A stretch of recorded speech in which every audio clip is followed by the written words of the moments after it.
Ал қыздар, бүгін сіздермен ешкіммен бөліспеген палаудың рецептімен бөліскім келіп тұр. Алдымен пиязды көлденеңнен етіп турап аламын. Мен балаларыма арнап шағын ғана етіп жасадым. Сіздер өз қалауларыңызша жасай берсеңіздер болады.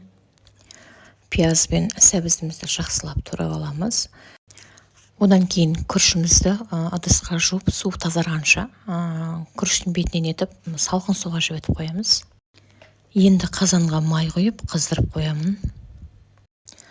Қазан қызғаннан кейін жаңа тураған пиязымыздан бір уыс пиязды алып қызып тұрған майға саламыз.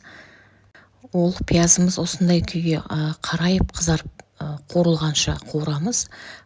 Бұл тамақтың дәмін келтіргенге өте пайдасы зор. Пиязды сүзіп алғаннан кейін бір шай қасық шеке салатын боламыз. Осылай майдың үстіне саламыз. Бұл еттің қызарып пісуіне және тамақтың, палаудың, яғни дәмінің әдем болуына өте әсер етеді. Осылайша ет қызарғанша әбден қуырып аламыз. Барлық беті қызарғанша қатты отта осылай ауыстырып, араластырып отырамыз. Енді туралып дайын тұрған пиязымызды осы еттің бетіне салып, араластырып қуырамыз. Шамамен 5 минуттан кейін үстіне сәбізімізді салып, сәбізіміздің жұмсарып қызарғанша қуырып аламыз. Енді қыздар, үстінен қайнап тұрған су емес, қайнаған салқын суды құямыз. Яғни еттің беті суға батып тұру керек.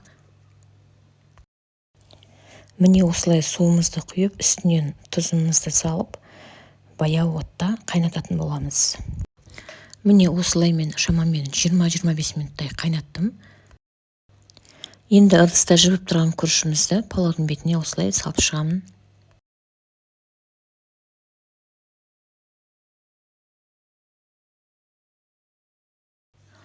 Енді су тартылғанша орташа баяу отта осылай қайнатып алдым.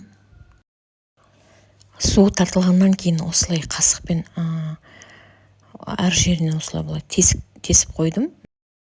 Сіздер қалауларыңызша дәмдеушілер, зира, түрлер көп, сондайдан қоссаңыздар болады. Мен 2-3 дана сарымсақтан қостым. Себебі балдарды білесіздер, талғам өте жоғары болады. Енді 45 минутта осылай бұқтырып, піскен асымыз осылай болып шықты. Барлықтарыңызға ас болсын.